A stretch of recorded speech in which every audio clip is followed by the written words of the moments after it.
चलो ध्यान दीजिएगा, कल हम लोगों ने क्या क्या पढ़ा था। कल हमने आपको बताया था कि साइंस में 3 भाग थे, केमिस्ट्री, बायोलॉजी और फिजिक्स।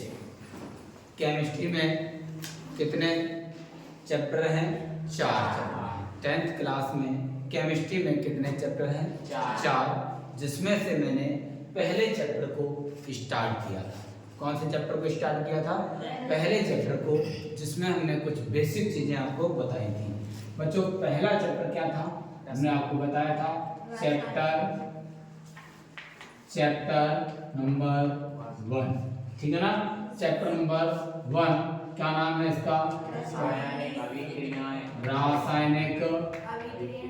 रासायनिक अभिक्रियाएं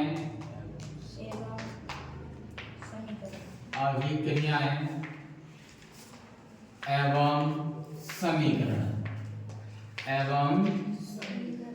समीकरण, ठीक है ना बच्चों। चैप्टर का नाम क्या है? रासायनिक अभिक्रियाएं एवं समीकरण। क्या कहेंगे इसको इंग्लिश में? केमिकल रिएक्शन एंड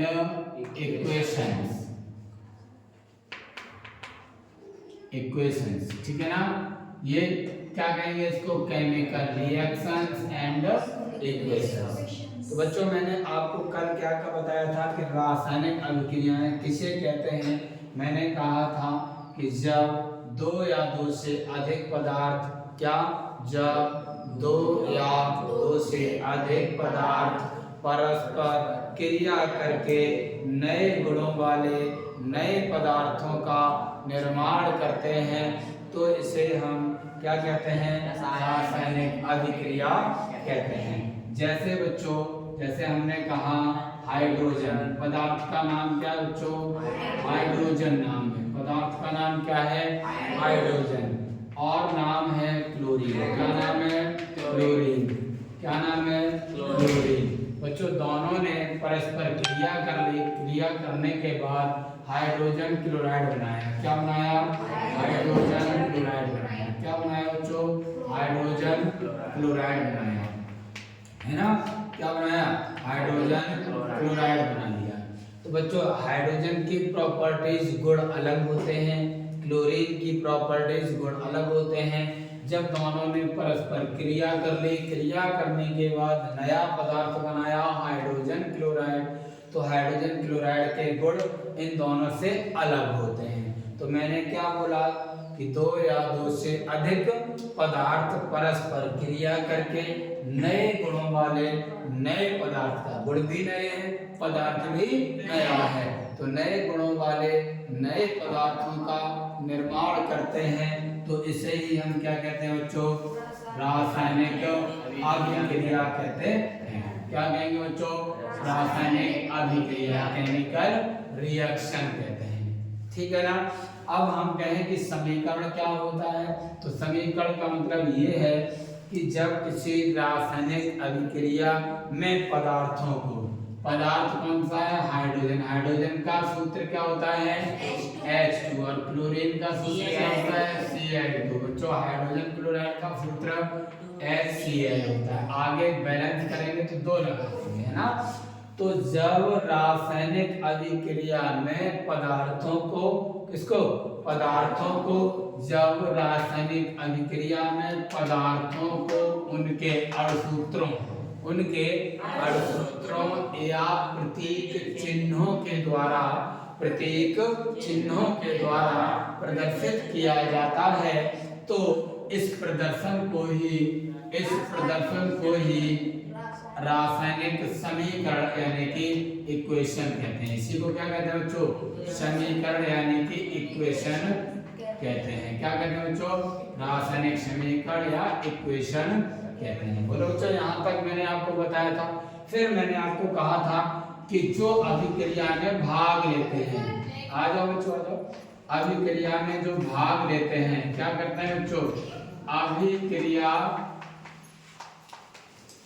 अभिक्रिया में भाग लेने वाले पदार्थ, भाग लेने वाले पदार्थ जो होते हैं उन पदार्थों को क्या कहते हैं बच्चों? अभिकारक कहते हैं। क्या कहेंगे? अभिकारक। इंग्लिश में क्या कहेंगे? रिएक्टेंट। क्या कहेंगे? रिएक्टेंट। और अभिक्रिया के बाद क्या? अभिक्रिया के बाद, अभिक्रिया के बाद बनने वाले, अभिक्रिया के बाद बनने वाले, अभिक्रिया के बाद बनने वाले पदार्थ को, बनने वाले पदार्थ को क्या कहते हैं? उत्पाद। क्या कहेंगे बच्चों? उत्पाद। क्या कहेंगे? उत्पाद कहते हैं, प्रोडक्ट कहते हैं। बोलो बच्चों, बात समझ में आ गई कि नहीं है? क्या कहेंगे बच्चों? प्रोडक्ट। ठीक है, तो ध्यान दीजिएगा, इस अभिक्रिया में जो H2 है और Cl2 है, ये दोनों के दोनों क्या हैं? अभिकारक हैं। क्या है बच्चों? अभिकारक हैं। क्या है ये? क्यों? क्योंकि अभिक्रिया में ये ही दोनों क्रिया करते हैं।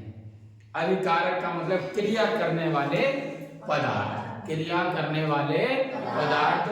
जो क्रिया करने वाले पदार्थ होते हैं उन्हीं को हम क्या कहते हैं? अभिकारक कहते हैं। बात समझ में आ गई? अब बच्चों इसमें जो HCl है, क्या है बच्चों? HCl है, ये क्या है? उत्पाद है। ये क्या है बच्चों?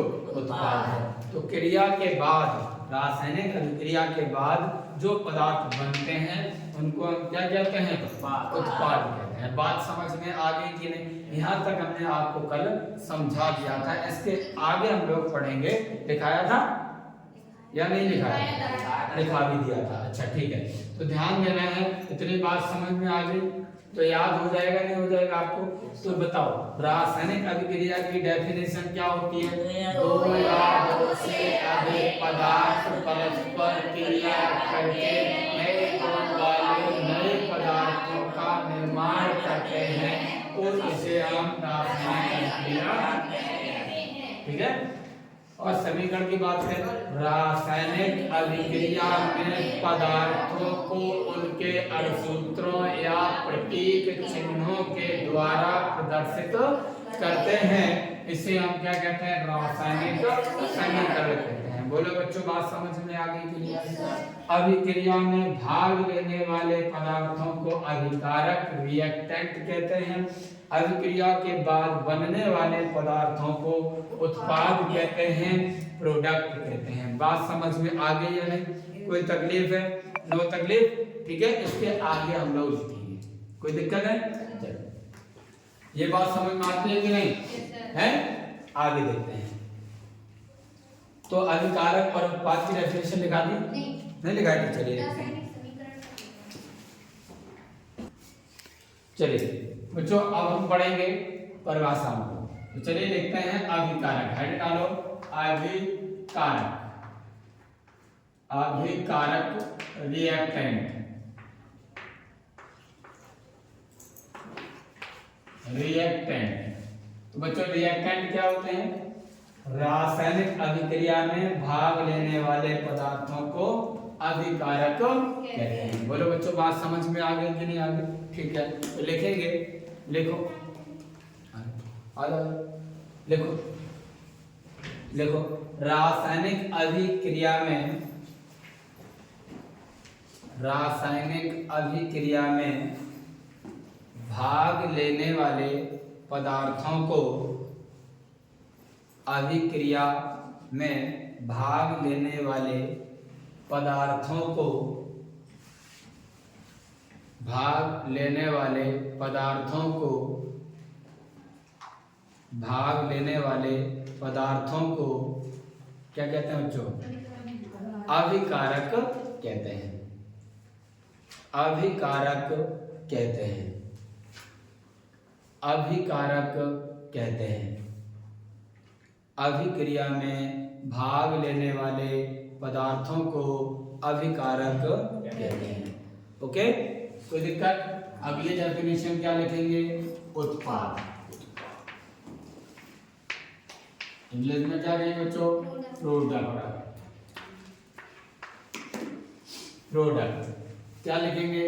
रासायनिक अभिक्रिया में बनने वाले पदार्थों को, है ना। तो लिखे रासायनिक अभिक्रिया में, रासायनिक अभिक्रिया में बनने वाले, रासायनिक अभिक्रिया में बनने वाले, रासायनिक अभिक्रिया में बनने वाले पदार्थों को, बनने वाले पदार्थों को, बनने वाले पदार्थों को, बनने वाले पदार्थों को उत्पाद कहते हैं। बनने वाले पदार्थों को उत्पाद कहते हैं। क्या कहते हैं? उत्पाद कहते हैं। बनने वाले पदार्थों को उत्पाद कहते हैं। क्या कहते हैं बच्चों? उत्पाद कहते हैं। ठीक है। अब हम क्या पढ़ेंगे? रासायनिक अभिक्रिया के गुण क्या हैं? रासायनिक अभिक्रिया के गुण लिखेंगे। रासायनिक हेडिंग है, रासायनिक अभिक्रिया के,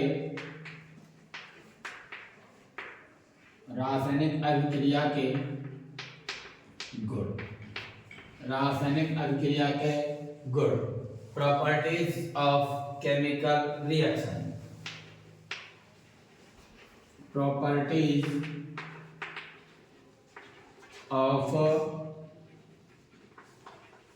केमिकल रिएक्शंस।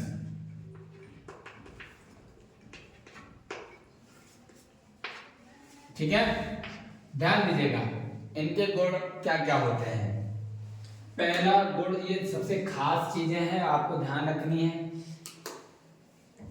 ध्यान दें इस वाले समीकरण पे कि यहाँ पर H2 है और Cl2 है। क्या है? H2 और Cl2, यानी कि दो H एक साथ हैं और दो Cl एक साथ हैं। जब दोनों ने क्रिया की तो एक H यहाँ से, एक Cl यहाँ से, तब मिलकर HCl बना है कि नहीं? क्या बने? HCl। तो ध्यान दीजिएगा यहाँ पर H और H है, क्या है? और यहाँ Cl और Cl, लेकिन यहाँ क्या है? H और Cl। तो इनको हम क्या कहते हैं बच्चों? परमाणु कहते हैं। क्या कहते हैं? परमाणु। क्या कहते हैं बच्चों? परमाणु। और परमाणुओं का समूह क्या कहलाता है? अणु। क्या कहलाता है? अणु। 9th क्लास में आप लोगों ने पढ़ा है इस चीज को कि किसी भी तत्व या पदार्थ का सबसे छोटा कण जो अविभाज्य होता है उसे हम क्या कहते हैं? परमाणु। ठीक है ना। बाद में इसमें थोड़ा बदलाव है वर्तमान स्थिति में कि अविभाज्य नहीं भी होता है। किसमें नहीं होता है? किसमें नहीं होता है? नाभिकीय अभिक्रियाओं में। नाभिकीय अभिक्रियाओं में विभाज्य होता है, सामान्य अभिक्रियाओं में अविभाज्य होता है। वो बात की बात है। तो परमाणु की अगर हम बात करें तो यहाँ पर परमाणु H और H थे, यहाँ पर Cl और Cl, फिर यहाँ पर H और Cl हुए। तो क्या एटम्स जो हैं, परमाणु हैं, रीअरेंज हुए या नहीं हुए? रीअरेंज का मतलब पुनः व्यवस्थित हुए या नहीं? पुनः व्यवस्थित हुए या नहीं? देखिए यहाँ पर H और H, यहाँ Cl Cl। अब ये दोनों अलग हटके दोबारा से फिर बने H और Cl। इसी को क्या कहते हैं? रीअरेंजमेंट। एटम्स आर रीअरेंज, है ना। रीअरेंज यानी कि पुनः व्यवस्थित होते हैं। तो पहला गुण क्या है कि परमाणु होते हैं बच्चों, परमाणु पुनः व्यवस्थित होते हैं। क्या होते हैं? पुनः व्यवस्थित होते हैं। परमाणु पुनः व्यवस्थित होते हैं। परमाणु पुनः व्यवस्थित होते हैं। ठीक है। तो पहला गुण लिखें, पहला वर्ण लिखें, परमाणु पुनः व्यवस्थित होते हैं। क्या लिखेंगे? परमाणु पुनः व्यवस्थित होते हैं। परमाणु पुनः व्यवस्थित होते हैं। परमाणु पुनः व्यवस्थित होते हैं। परमाणु पुनः व्यवस्थित होते हैं। परमाणु पुनः व्यवस्थित होते हैं। ठीक है ना। परमाणु पुनः व्यवस्थित होते हैं। बच्चों आप देख रहे होंगे ये जो परमाणु हैं आपस में एक दूसरे से सिंगल बॉन्ड एकल बंध के द्वारा जुड़े हैं, यहाँ पर भी जुड़े हैं सिंगल बॉन्ड से। तो बच्चों ये पुराना बंध टूटेगा, ठीक है ना, और ये वाला भी पुराना बंध टूटेगा, तभी जाकर H और Cl बनेगा। यहाँ पर मैं बताता हूँ H सिंगल बॉन्ड H और Cl सिंगल बॉन्ड Cl। जब ये क्रिया करेंगे बच्चों, ये वाला बंध और ये वाला बंध टूटेगा, तब ये H और Cl बनेगा। ये HCl और ये HCl दो हो गए ना, हो गए। तो यहाँ पर H सिंगल बॉन्ड Cl बनेगा, है ना, और H सिंगल बॉन्ड Cl। तो इसका मतलब ये हुआ कि अभिक्रिया में पुराने बंध टूटते हैं और नए बंध बनते हैं। Old bond are broken and new bond are formed, ठीक है ना। पुराने बंध टूटते हैं और नए बंध बनते हैं, ठीक है ना। तो यहाँ पर पुराना बॉन्ड जो था, ओल्ड बॉन्ड थे, वह कैसे हो गए, टूट गए और नए बंध बन गए। बनने के बाद पुनः व्यवस्थित ये हो गया। बात समझ में आ गई कि नहीं आ गई, ठीक है। ये दूसरा पॉइंट है। और तीसरा पॉइंट बच्चों एक और है कि तत्व तो बदलते नहीं है, तत्व तो समान रहते हैं, चाहे अभिकारक हो चाहे उत्पाद हो, ठीक है ना। एलिमेंट्स आर सेम, ठीक है ना, एलिमेंट्स आर सेम, ठीक है ना, एलिमेंट्स आर सेम मतलब तत्व समान रहते हैं। क्या रहते हैं, तत्व समान है। अब यहाँ पर HH थे, Cl थे, यहाँ पर HCl HCl, क्या तत्व H और Cl के अलावा भी यहाँ पर सोने चांदी के एलिमेंट्स आए? नहीं आए। जो जिधर H और Cl इधर भी क्या थे, H और Cl। अभिकारक की तरफ क्या थे, H और Cl। कौन कौन से थे, H और Cl। तो इधर भी कौन कौन है, H और Cl। क्या यहाँ पर कोई भी एलिमेंट्स यानी कि तत्व बदला नहीं, समान है। तो बस तीसरा पॉइंट यही है कि एलिमेंट्स आर सेम यानी कि तत्व समान रहते हैं, बदलते नहीं है। कोई दिक्कत है, परेशानी, समस्या, ठीक है। लिखते हैं दूसरा पॉइंट फिर। देखो पुराने बंध टूटते हैं, दूसरा पॉइंट लिखें, पुराने बंध टूटते हैं, पुराने बंध टूटते हैं, पुराने बंध टूटते हैं और नए बंध बनते हैं, नए बंध बनते हैं। पुराने बंध टूटते हैं, नए बंध बनते हैं। तीसरा पॉइंट क्या लिखना है, एलिमेंट्स हिंदी में लिखना है तत्व समान रहते हैं, तत्व समान रहते हैं। क्या, तत्व समान रहते हैं, तत्व समान रहते हैं। क्या रहते हैं जो, तत्व समान रहते हैं। क्या रहते हैं, तत्व समान रहते हैं। कोई दिक्कत भाई नहीं ना, तत्व समान रहते हैं, ठीक है ना। तो गुणों में आपने क्या देखा कि पहला गुण ये है कि तत्व पुनः व्यवस्थित होते हैं। क्या होते हैं, तत्व पुनः व्यवस्थित होते हैं, ठीक है ना। क्या होते हैं, तत्व पुनः व्यवस्थित होते हैं। दूसरा पॉइंट था क्या कि पुराने बंध टूटते हैं और नए बंध बनते हैं, पुराने बंध टूटते हैं और नए बंध बनते हैं। और तीसरा पॉइंट क्या था, तत्व समान रहते हैं यानी कि समान रहते हैं। क्या रहते हैं बच्चों, समान रहते हैं, ठीक है ना। क्या रहते हैं, समान रहते हैं। अब बच्चों हम लोग लिखेंगे रासायनिक अपक्रियाओं का वर्गीकरण कौन कौन से प्रकार होते हैं, ठीक है ना। अब हम लोग क्या पढ़ेंगे, क्या इतनी सारी चीजें आपको समझ में आ गई कि नहीं आ गई, ठीक है ना। बच्चों आपको समझ में ना आए तो आप हमसे क्वेश्चन पूछ सकते हैं, ठीक है। और अगर दोबारा से फिर यही चीज अगर देखनी है तो हमारे YouTube चैनल @mohish_ZQ4GS पर जाकर देख सकते हैं, ठीक है सब लोग। चलिए आगे देखते हैं हम लोग।